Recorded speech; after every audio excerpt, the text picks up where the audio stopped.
Hi guys, இன்னைக்கு நம்ம movie ரிவ்யூவில் சூப்பர் பாய்ஸ் ஆஃப் மெலிஜியன் இந்த படத்தோட ரிவ்யூ தான் பார்க்க போகிறோம். இந்த படம் இப்போ தமிழ் டப்பில் அவைலபிளாக இருக்குது. ஏற்கனவே ஹிந்தியில் வெளிவந்துருச்சு. இது ஒரு ஃபீல் குட் மூவியாக வெளிவந்திருக்கு. இப்போ இந்த படத்துடைய கதையை பார்த்துடலாம். ஒரு கிராமம் ஒன்று இருக்குது. அந்த கிராமத்தில் ஒரு 6 பேர் ரொம்ப ஃப்ரெண்ட்ஸாக இருக்காங்க. இவங்க அந்த படப்பிடிப்பு சம்மந்தப்பட்ட வேலைகளை செஞ்சுட்டு இருக்காங்க. இவங்க ஒரு நாள் எல்லாரும் ஒன்று சேர்ந்து நம்மே ஒரு படம் எடுக்கக்கூடாது அப்படின்னு சொல்லிட்டு படம் எடுக்கலாம் அப்படின்னு சொல்லிட்டு ஒரு முடிவு பண்ணுறாங்க. அதற்கான படமும் எடுக்க ஆரம்பிக்கிறாங்க. அந்த படம் எடுக்கும்போது இந்த ஃப்ரெண்ட்ஸுக்குள்ளார ஒரு சம்பவம் நடக்குது.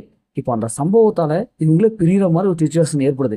இப்போ இறுதியில் அந்த சம்பவம் என்ன, இவங்க ஒன்று சேர்ந்து படம் எடுத்து முடிச்சாங்களா இல்லையா, இறுதியில் என்ன ஆச்சு அப்படிங்கிறதான் இந்த படத்துடைய ஒன்லைன்.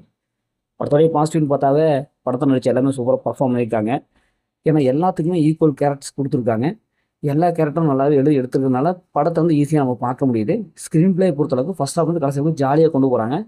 இவங்களுக்குள்ள ஃப்ரெண்ட்ஸுக்குள்ள என்னென்னலாம் பிரச்சனை வருது அப்படிங்கிறத ரொம்ப சூப்பராக காமிச்சிருக்காங்க. படத்தோடைய பிஜிஎம் அண்ட் சினிமோட்டோகிராஃபிக் சூப்பராக வந்திருக்கு. படத்தோட தமிழ் டபுள் வாய்ஸ் நல்லாவே கொடுத்துருக்காங்க. படத்தில் செகண்ட் ஹாஃப் போர்ஷன்லாம் ரொம்ப ஸ்பீடாக போகுது. இந்த படத்தோடைய மைனஸ்னு பார்த்தாவே ஸ்டோரி தான். என்னை பார்த்து பழக்கப்பட்ட அதே ஸ்டோரி தான். ஒரு சில சீன்ஸில் ப்ரிடிக்டபுளாக இருக்குது. இன்னும் பழைய பஞ்சாங்கத்தையே பாடிட்டு இருக்கிற மாதிரி இருக்குது. இருந்தாலும் ஓரளவுக்கு புதுமையாக காமிச்சதுனால ஓரளவுக்கு படம் பார்க்கலாம்ப்பா அப்படிங்கிறது தான் இருக்குது. மற்றபடி இந்த படத்தில் பெரிய மெனஸில் எதுவுமே இல்லை.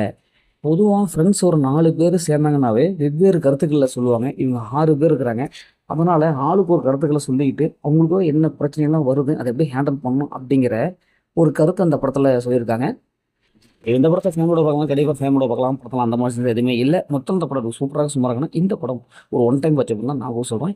ஓகே, இதே மாதிரி அடுத்த ஒரு புதிய மூவி ரிவ்யூவில் சந்திப்போம்.